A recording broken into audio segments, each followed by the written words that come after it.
The rain fell like needles against her skin, each drop a cruel reminder of how far she had fallen.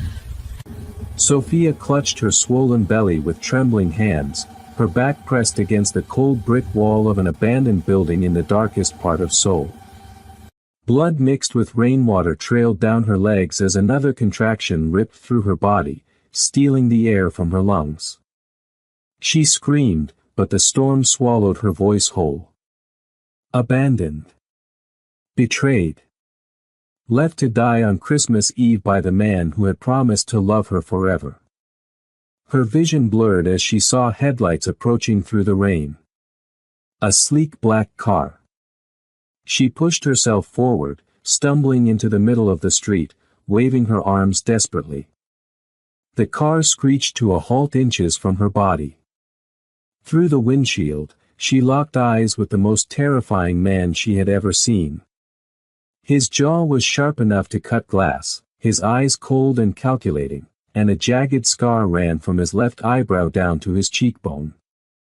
He stepped out of the car slowly, his expensive black coat billowing in the wind, completely unbothered by the rain soaking through his clothes. Two massive men emerged from behind him, their hands reaching inside their jackets for weapons. But Sophia was beyond fear. Another contraction hit her, and she collapsed to her knees on the wet asphalt. She looked up at him with tears streaming down her face and whispered the words that would change both their lives forever. "Please, can you take me to the hospital? My baby is coming." He stared at her for a long moment, his expression unreadable. Behind him, one of his men spoke in rapid Korean, his tone urgent and dismissive. But the man in the expensive coat raised a single hand, and silence fell immediately. He crouched down in front of her, and for the first time, Sophia saw something flicker in those cold eyes. Something that looked almost like recognition of her pain. "What is your name?" he asked, his voice deep and commanding. "Sophia," she gasped, gripping her stomach as another wave of agony washed over her. "Please, I don't have anyone. He left me. He took everything and left me to die." The man's jaw tightened. Without a word, he scooped her up in his arms as if she weighed nothing at all. She cried out in surprise, her hands instinctively gripping his broad shoulders. He carried her to his car and placed her gently in the back seat. He turned to his men and spoke in Korean, his tone brooking no argument. They nodded and disappeared into the night. Then he slid into the driver's seat himself, something that clearly surprised his subordinates. "The hospital is 20 minutes away," he said, glancing at her through the rearview mirror. "Can you hold on?" Sophia shook her head frantically. "Something's wrong. The baby, it's coming now. I can feel it." He cursed under his breath and made a sharp turn, the car speeding through the empty streets of Seoul. Sophia's screams filled the vehicle as the contractions came faster and more intense. He pulled out his phone and made a call, speaking rapidly in Korean before hanging up. "I'm taking you somewhere safe," he said. "My personal physician will meet us there." "Why are you helping me?" Sophia managed to ask between contractions. "You don't even know me." He met her eyes in the mirror, and for a moment, his mask slipped. "Because I know what it's like to be left to die by someone who was supposed to protect you." Before Sophia could respond, the car pulled into an underground garage beneath a towering glass building. He lifted her out of the car and carried her to a private elevator. As the doors closed, Sophia noticed the intricate tattoo that peeked out from under his collar. Dragons intertwined with flames. She had seen enough Korean dramas to know what that meant. Her heart should have been racing with fear, but instead, she felt an inexplicable sense of safety in his arms. The elevator opened to reveal a penthouse that looked like something out of a magazine. A woman in a white coat was already waiting, medical equipment laid out on the pristine marble floor. Put her here, the doctor commanded, and the man obeyed without hesitation. What followed was the most agonizing 2 hours of Sophia's life. She screamed until her throat was raw, pushing with every ounce of strength she had left. And through it all, he stayed. He held her hand when she reached for something to anchor herself to. He wiped the sweat from her forehead when she thought she couldn't go on. He whispered words of encouragement in a mix of Korean and English until finally, a baby's cry pierced the air. "It's a girl," the doctor announced, placing the tiny, perfect creature on Sophia's chest. Sophia sobbed, clutching her daughter close, overwhelmed by a love so fierce it threatened to consume her. She looked up at the man who had saved them both, and through her tears, she smiled. "Thank you," she whispered. "I don't even know your name." He stared at her for a long moment, something shifting in his expression. Finally, he spoke. "My name is Kang Jaiwan. And you are now under my protection." Hello lovelies, happy holidays to everyone watching right now, and I wish you the very best in the new year.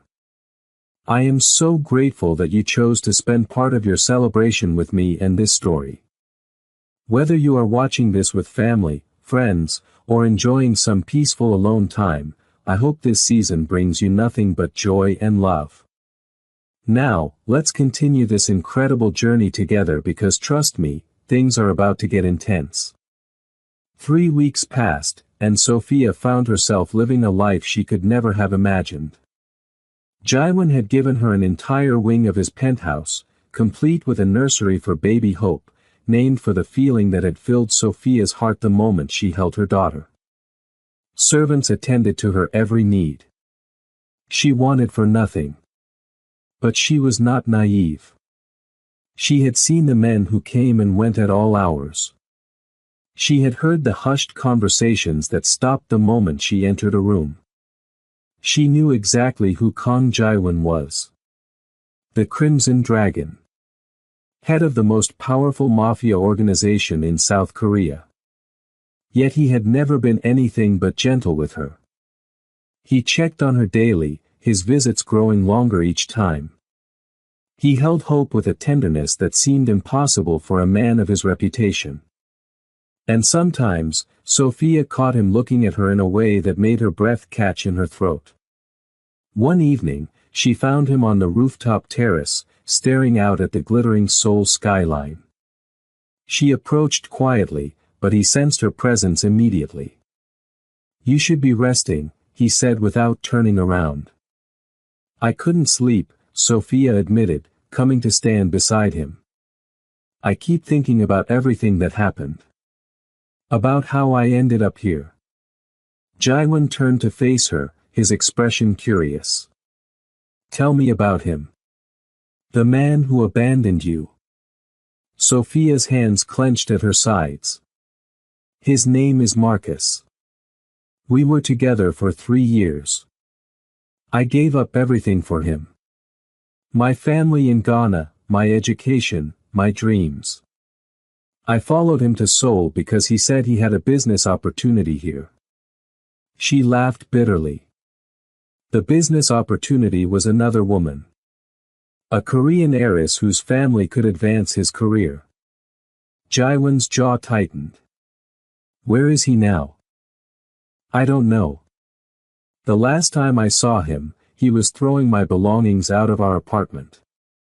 He told me the baby wasn't his, even though we both knew the truth. He said no one would believe a poor African woman over him." Sophia wiped away a tear that escaped down her cheek. "I had nothing. No money, no friends, nowhere to go. I was on the street for 2 weeks before that night." 2 weeks. Jaiwan's voice was dangerously low. "You were on the street, pregnant, for 2 weeks." Sophia nodded, unable to meet his eyes. The silence that followed was heavy. When Jaiwan finally spoke, his voice was ice. "What is his full name?" "Marcus Thompson." "But please, I don't want any trouble. I just want to forget and move on with my life. Jaiwan stepped closer, and Sophia's heart raced as he lifted her chin gently, forcing her to meet his gaze. Some debts must be paid, Sophia. This man hurt you. He left you and your child to die. In my world, that cannot go unpunished. Your world is dangerous, Sophia whispered. I don't belong in it. Something flickered in his eyes. Perhaps not. But you are here now. And I find myself unwilling to let you go. The tension between them was electric. Sophia knew she should step back, should maintain the careful distance she had been trying to keep. But there was something about this man that drew her in like a moth to flame. Before either of them could act on the moment, the rooftop door burst open, and one of Jaiwan's men rushed toward them. Boss, we have a problem. The Kim family is making moves. They hit one of our warehouses tonight. Jaiwan's entire demeanor changed in an instant. The warmth she had glimpsed vanished, replaced by cold, lethal focus. He turned to Sophia with an expression that made her shiver. Go inside and lock the door. Do not open it for anyone except me. Jaiwan, what's happening? Nothing you need to worry about. I will handle it. He was gone before she could protest, disappearing into the night with his men. Sophia stood on the terrace alone, her heart pounding with fear and something else she couldn't quite name. She had known from the beginning that he was dangerous. But she was only now beginning to understand just how deep that danger ran. The days that followed were tense. Jaiwan was barely around, consumed by whatever conflict was brewing in his world. Sophia found herself missing his presence more than she wanted to admit. She spent her time caring for Hope and exploring the parts of the penthouse she was allowed to access. It was during one of these explorations that she met someone who would change everything. You must be the woman everyone is talking about. Sophia spun around to find a beautiful Korean woman standing in the doorway of the library. She was dressed impeccably, her makeup perfect, her expression sharp and assessing. I'm sorry, I didn't know anyone else was here, Sophia said, clutching Hope closer to her chest. The woman's eyes dropped to the baby, and something cold passed through them. I am Kong Minji. Jaiwan's sister. Oh, it's nice to meet you. Jaiwan has been very kind to me and my daughter. Minji's lips curved into a smile that didn't reach her eyes. Yes, my brother has always had a weakness for strays. But don't get too comfortable. Women like you come and go in this house. You are not the first, and you certainly won't be the last. The words hit Sophia like a slap. She straightened her spine, refusing to show how much the comment hurt. I'm not trying to be anything to your brother. He helped me when I had no one else.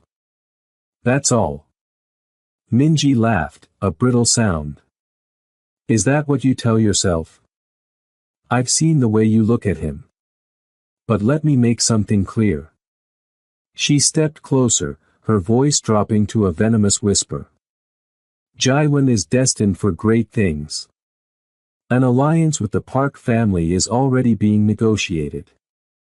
Do you really think he would throw all of that away for a penniless foreigner with another man's child? Before Sophia could respond, another voice cut through the tension like a blade. Minji. Both women turned to find Jaiwan standing in the doorway, his expression thunderous. Minji's confident facade cracked for just a moment before she composed herself. Brother, I was just welcoming your guest. I heard what you said. Jaiwan's voice was quiet, but it carried the weight of a death sentence. We will discuss this later. Leave. Now. Minji's eyes flashed with anger, but she knew better than to argue. She shot Sophia one last venomous look before sweeping out of the room. Jaiwan turned to Sophia, his expression softening. I'm sorry you had to hear that. Sophia shook her head, blinking back tears. Is it true? Is there an arranged marriage? Jaiwan was silent for a long moment. There are expectations that come with my position. Alliances that need to be maintained. So yes, Sophia's voice was barely a whisper. You should have told me. I should have, he agreed. But I have not agreed to anything. The negotiations have stalled because I refuse to commit. Why? He crossed the room until he was standing directly in front of her. He reached out and brushed a strand of hair from her face, his touch impossibly gentle. Because I cannot stop thinking about you. From the moment I saw you in that rain, something changed. I have spent my entire life building walls, protecting myself from weakness. And then you appeared, and suddenly those walls mean nothing. Sophia's heart was racing. This is dangerous. Your sister is right. I don't belong in your world. Then I will change my world, Jaiwan said fiercely. I will tear it down and rebuild it if that's what it takes. You can't. Your family, your organization, are nothing compared to what I feel when I look at you. He kissed her then, and Sophia felt everything fall away. The fear, the doubt, the voices telling her she wasn't enough. In his arms, she was safe. She was wanted. She was home. If you are enjoying this story so far, make sure to hit that like button and subscribe to my channel if you haven't already. Trust me, you don't want to miss what happens next because things are about to take a very dramatic turn. The following weeks were the happiest of Sophia's life. She and Jaiwan grew closer, their relationship deepening into something neither of them could deny. He introduced her to his world properly, teaching her the traditions and customs that governed his life. She met his inner circle, earned their respect through her kindness and quiet strength. Even Hope seemed to recognize him, reaching for him with chubby hands whenever he entered the room. But happiness in the world of the Crimson Dragon was always fragile. It started with small things. Sophia began to notice that she was being followed whenever she left the penthouse. At first, she assumed it was Jaiwan's men, assigned to protect her. But their movements were different. Threatening. She mentioned it to Jaiwan, who immediately increased her security. Then came the letters.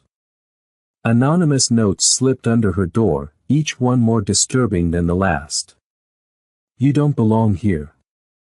He will never choose you. Leave before it's too late. Jaiwan was furious when he discovered them. He launched an investigation, determined to find the source. But before he could uncover the truth, everything exploded.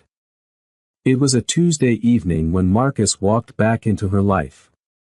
Sophia was in the nursery with Hope when one of Jaiwan's men appeared in the doorway, his expression tense.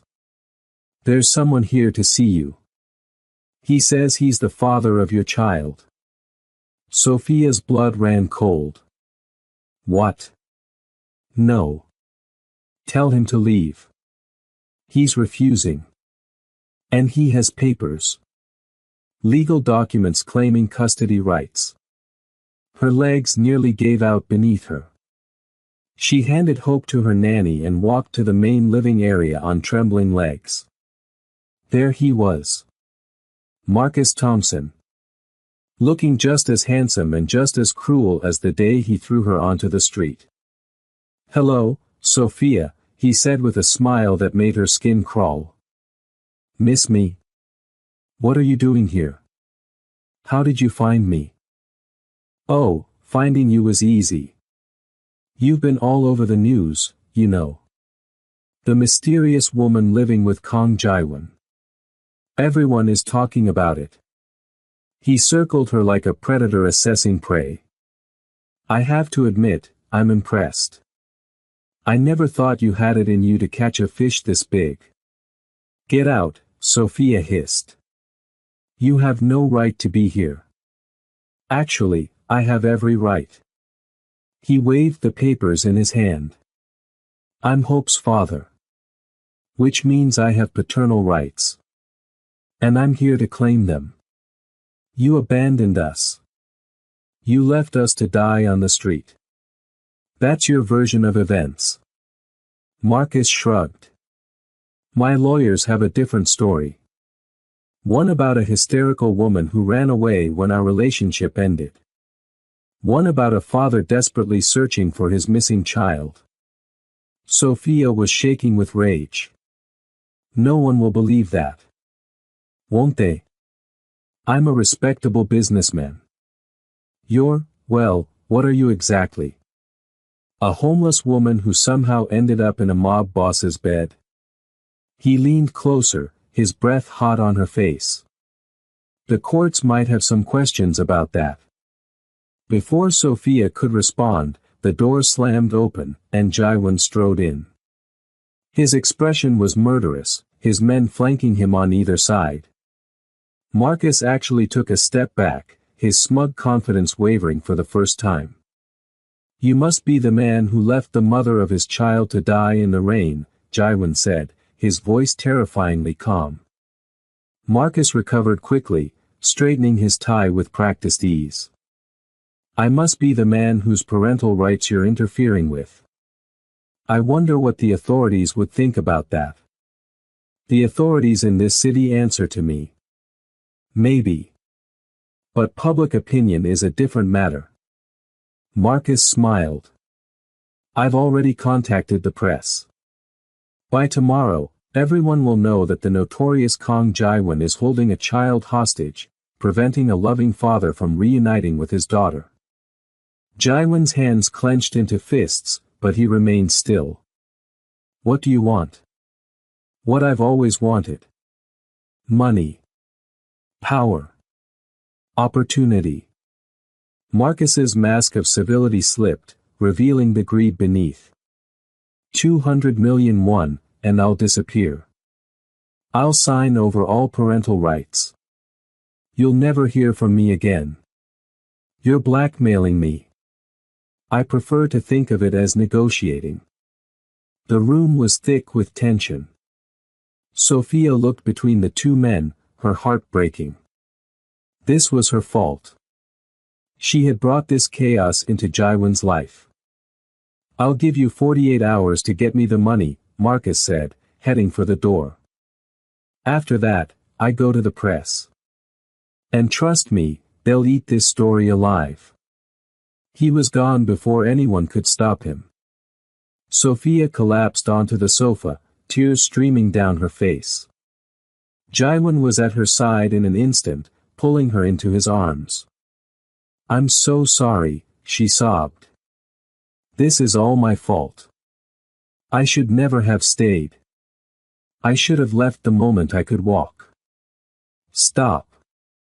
His voice was firm but gentle. You are not to blame for his actions. He is the one who abandoned you. He is the one who is now trying to extort money. None of this is your fault. But what are we going to do? If he goes to the press. He won't. Something in Jaiwan's tone made her look up. His expression was dark, dangerous. Jaiwan, what are you going to do? What I should have done the moment I learned his name. He stood, his jaw set with determination. I'm going to end this. Permanently. Wait, please, Sophia grabbed his hand. I don't want anyone to get hurt. Not even him. Please, promise me you won't do anything you can't take back. Jaiwan looked at her for a long moment, conflict raging in his eyes. Finally, he brought her hand to his lips and kissed it softly. I promise you, no harm will come to him that he hasn't earned. He cupped her face in his hands. But I will not let him threaten you or Hope. I will not let him destroy what we have built. Do you trust me? Sophia searched his eyes and found nothing but sincerity. I trust you. Then let me handle this. Stay here with Hope. Keep your doors locked and don't speak to anyone until I return. He was gone before she could argue. The next 48 hours were the longest of Sophia's life. She barely slept, barely ate, consumed by worry about what was happening in the outside world. Hope seemed to sense her mother's distress and was fussier than usual. The nanny did her best to help, but Sophia couldn't let her daughter out of her sight. On the second night, the door to the penthouse finally opened, and Jaiwan walked in. He looked exhausted, his suit rumpled, dark circles under his eyes. But he was smiling. It's done, he said. He's gone. Sophia flew into his arms. What happened? What did you do? I did exactly what you asked. I didn't hurt him. Jaiwan led her to the sofa and sat down beside her. But I did destroy him. I found evidence that his business dealings are far from legitimate. Tax evasion, embezzlement, fraud. I gave everything to the authorities. He's being arrested. As we speak. And that's not all. Jaiwan pulled out a document and handed it to her. This is a legal declaration surrendering all parental rights to Hope. He signed it willingly. Sophia stared at the paper in disbelief. Why would he sign this? Because the alternative was far worse. Jaiwan's expression darkened. I gave him a choice. Sign the papers and face only the legal consequences of his crimes, or refuse and face me. And he chose to sign. He's a coward. He always was. Men like him prey on the vulnerable because they're too weak to face anyone who can fight back. Jaiwan took her hands in his. He will never hurt you again. I swear it. Sophia threw her arms around him, holding him as tightly as she could. Thank you. Thank you for everything. They held each other for a long time, the weight of the past weeks finally lifting from their shoulders. When they finally pulled apart, Jaiwan looked at her with an intensity that made her heart race. There's something I need to tell you, he said. Something I should have said a long time ago. What is it? I love you, Sophia. I love you in a way I never thought I was capable of. You and Hope have become my entire world. And I know my life is complicated. I know there are dangers and challenges that won't go away. But I want to face them with you. I want to build a future with you. If you'll have me. Tears streamed down Sophia's face, but for the first time, they were tears of pure joy. I love you too, Jaiwan. I've been trying so hard not to, because I was scared. Scared of being hurt again, scared of your world, scared of not being enough. But I can't fight it anymore. You saved me in more ways than you know. He kissed her then, deeply and passionately, pouring all of his love and devotion into that single moment. And Sophia knew with complete certainty that she was exactly where she was meant to be. But if you think the story ends there, you are in for a surprise. Because someone else had been watching. Someone who would not accept this love so easily. And they were about to make their move. If you want to know what happens next, drop a comment below telling me what you think is coming. And if you're not subscribed yet, hit that button right now because you don't want to miss part 2 of this incredible story. The weeks that followed were blissful. Jaiwan formally announced his relationship with Sophia to his inner circle, and while the reaction was mixed, those who mattered most accepted her with open arms. His most trusted lieutenant, a man named Park Sung-hoon, became like a brother to her. He taught her Korean, introduced her to his wife and children, and made her feel like part of the family. But not everyone was pleased. Minji's hatred had only grown since their first encounter. She made snide comments whenever she saw Sophia, and went out of her way to undermine her at every turn. But she was careful to never cross the line in Jaiwon's presence, maintaining a facade of reluctant acceptance. Then came the night of the annual gathering. Every year, the heads of the most powerful families in Seoul's underworld came together for a single night of peace. Alliances were discussed, disputes were settled, and the balance of power was carefully maintained. It was the most important event on the calendar, and Jaiwon was expected to attend with a partner. "I want you to come with me," he said one evening, his expression serious. Sophia's heart skipped a beat. "Are you sure? Won't that cause problems? There will always be those who disapprove. But I am done hiding. I want the world to know that you are mine, and I am yours." Sophia took a deep breath and nodded. "Then I'll be there." The night of the gathering arrived, and Sophia had never felt more nervous in her life. She stood in front of the mirror, dressed in a stunning black gown that Jaiwon had commissioned just for her. Her hair was styled in elegant braids, and she wore a necklace that had belonged to Jaiwon's mother, a gift that had brought tears to her eyes when he presented it. "You look beautiful," Jaiwon said from the doorway, his eyes drinking her in. "I'm terrified," she admitted. "Don't be. I will be with you every moment. And anyone who disrespects you will answer to me." They arrived at the venue, a grand mansion in the hills outside Seoul, and Sophia felt like she had stepped into another world. The elite of the underworld were gathered in all their finery, power and wealth radiating from every corner. Conversation stopped as she and Jaiwon entered, and Sophia felt the weight of countless eyes upon her. But she held her head high.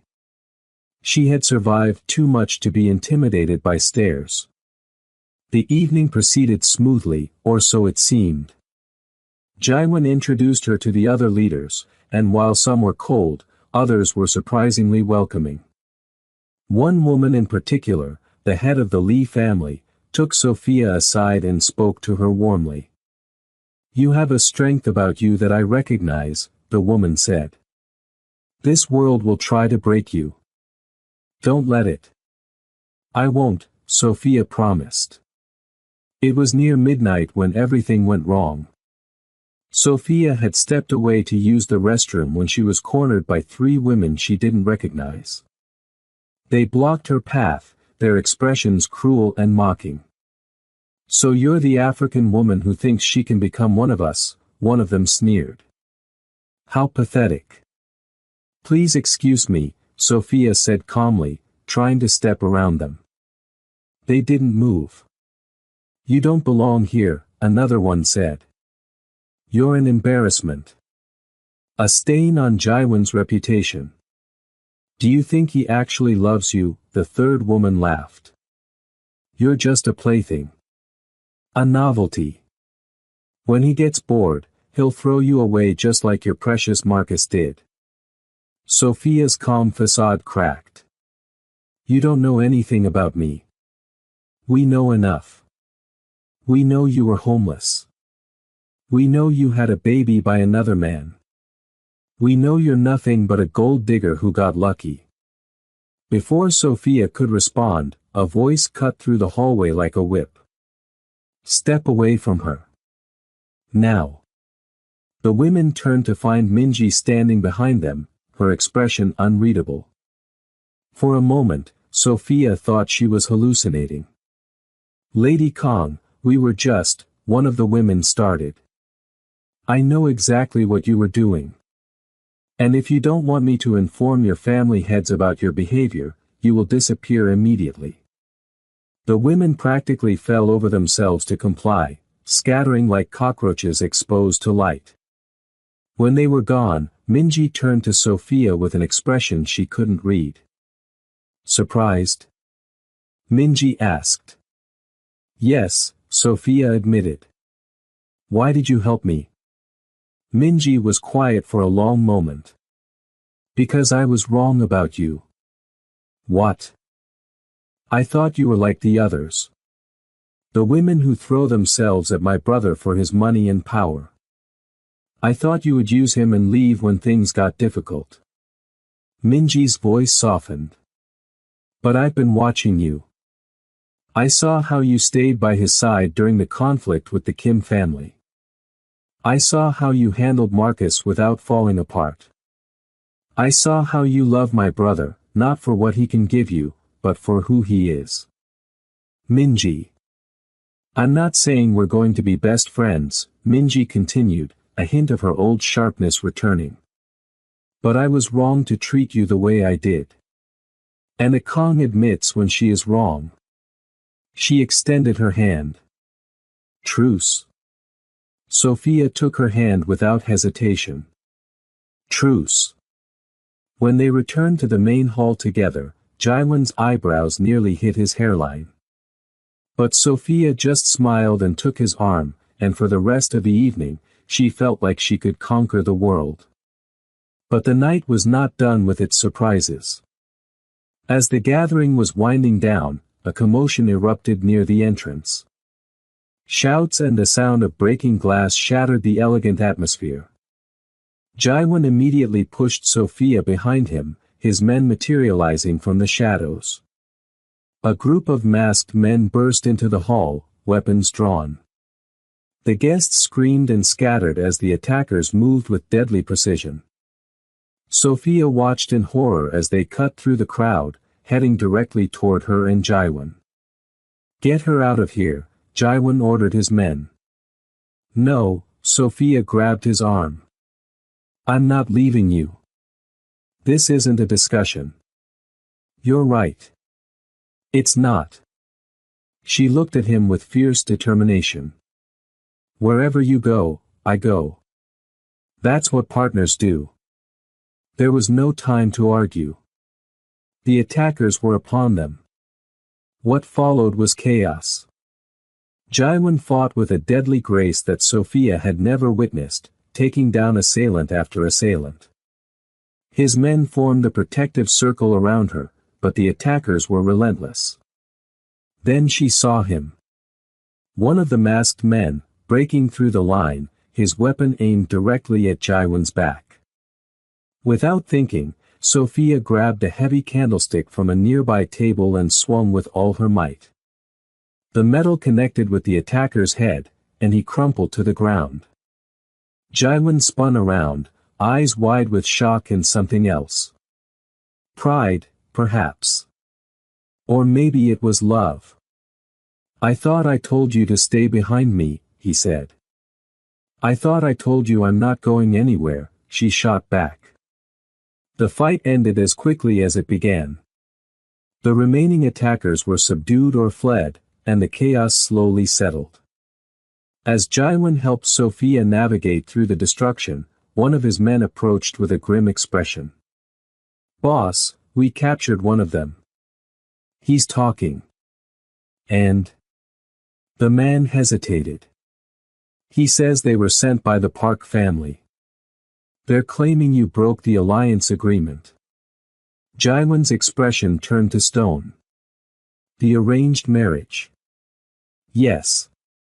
Park Seo-jun is claiming that you dishonored his sister by publicly choosing a foreigner over her. He's demanding retribution. Sophia's heart sank. This was exactly what she had feared. Her presence in Jaiwan's life was putting everything at risk. Jaiwan, maybe I should. Don't. His voice was sharp but not unkind. Don't even think about leaving. We will face this together, just like we face everything. He turned to his man. Gather the council. It's time to end this. The days that followed were tense beyond measure. Jaiwan was in meeting after meeting, working to navigate the political minefield that the attack had created.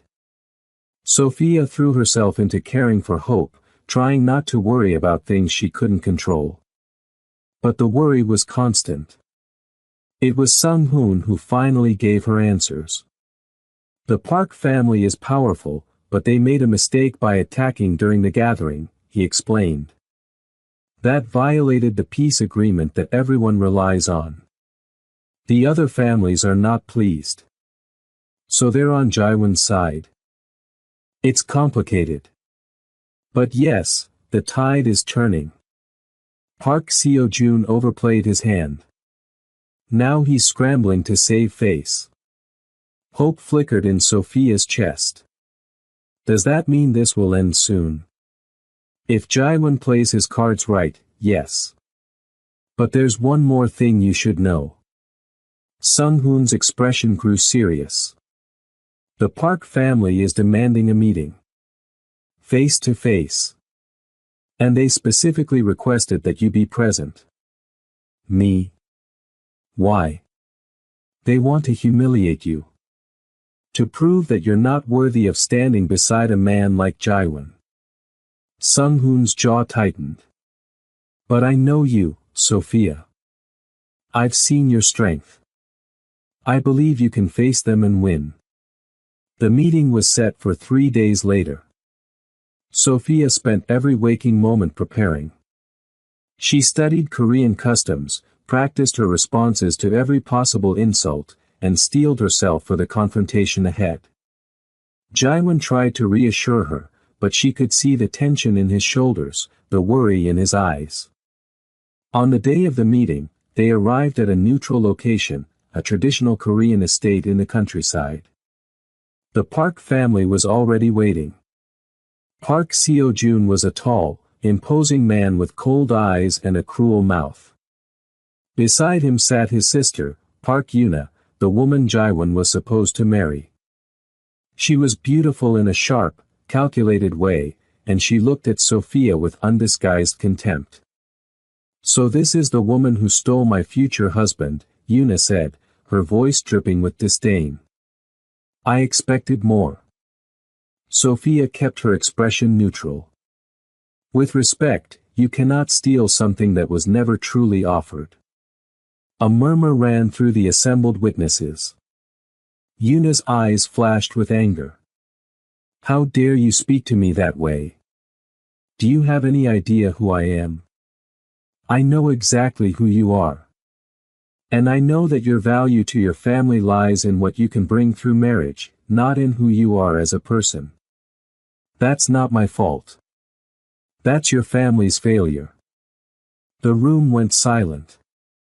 Even Jaewon looked stunned. Seo-joon rose from his seat, his face dark with rage. You will not disrespect my family in this way. Then stop disrespecting mine. Sophia stood her ground. You sent armed men to attack innocent people. You violated the peace that keeps your world from descending into chaos. And you did it all because your pride was wounded. She stepped forward, her voice steady and clear. I did not choose to fall in love with Jaewon. I did not scheme or manipulate. I was dying in the rain, and he saved me. Everything that followed came from that single act of kindness. She looked around the room at the gathered family heads. I know I am different. I know I don't look like you, I don't come from your world, I don't have your history. But I am not ashamed of who I am. I am a woman who has survived abandonment, betrayal, and childbirth on a stranger's floor. I have faced every challenge with my head held high. And I will not apologize for loving a man who sees my worth when so many others refuse to. The silence stretched on. Then, slowly, the head of the Lee family began to clap. Others joined in.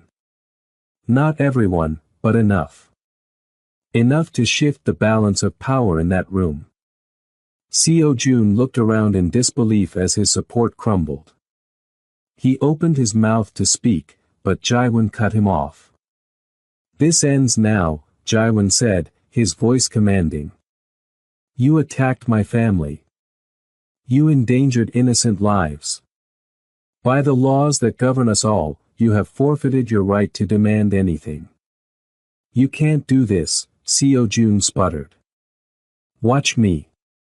Jaiwan stood, pulling Sophia to his side. The Park family is hereby stripped of its seat at the council table. Your assets will be frozen, your alliances dissolved. You can either accept this gracefully, or you can fight and lose everything. Seojin's face went white. Yuna burst into tears. But there was nothing they could do. The other family heads nodded their agreement, and just like that, the Park family's power was broken. As they left the estate, Sophia felt a weight lift from her shoulders that she hadn't even realized she was carrying. Jaiwan helped her into the car and then paused, looking at her with something like awe. You were magnificent, he said. I was terrified. That's what makes it magnificent. He kissed her softly. I have never been more certain that you are exactly where you belong. They drove home as the sun set over Seoul, painting the sky in shades of gold and pink. And for the first time since that rainy night months ago, Sophia allowed herself to believe that everything would be all right. 1 year later, Sophia stood in front of the mirror once again, but this time she was dressed in white. Traditional Korean wedding attire, modified to incorporate elements of her Ghanaian heritage. Hope, now a walking, babbling toddler, clutched the hem of her dress and giggled. Mama pretty, she said. Sophia laughed, scooping up her daughter and pressing a kiss to her cheek. You're pretty too, my love.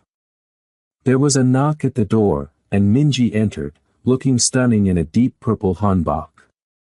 Are you ready? She asked with a rare genuine smile. I think so. You'd better be. My brother has been pacing like a caged tiger for the past hour. I've never seen him so nervous. Sophia laughed. The idea of the fearsome Kang Jaiwan nervous was almost too amusing to comprehend. The ceremony was beautiful. Traditional Korean elements blended seamlessly with Ghanaian customs. Sophia's mother, who had traveled from Ghana for the occasion, wept with joy throughout the entire service.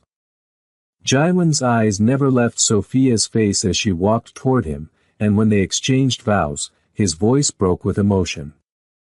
I promise to love you, protect you, and cherish you for all the days of my life, he said. You came into my world like a storm and rearranged everything I thought I knew. You taught me that strength isn't just about power. It's about love, forgiveness, and the courage to let someone in. I am a better man because of you, Sophia. And I will spend the rest of my life making sure you never regret choosing me. Sophia's tears flowed freely as she made her own vows. I never believed in fairy tales. Life taught me that hope was dangerous and love was a weapon that would only be used against me. But you proved me wrong. You showed me that there are good people in this world, that second chances exist, and that love can bloom even in the darkest places.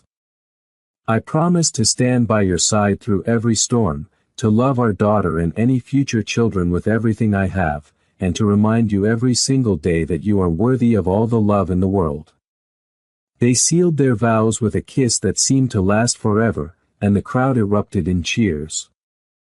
The reception was a celebration unlike any other. Music, dancing, laughter, and love filled every corner of the grand venue. Sophia danced with Jaiwan, with hope in her arms, with Minji, with Sung-hoon, with anyone who would join her. She had never felt so full, so complete, so utterly and completely happy.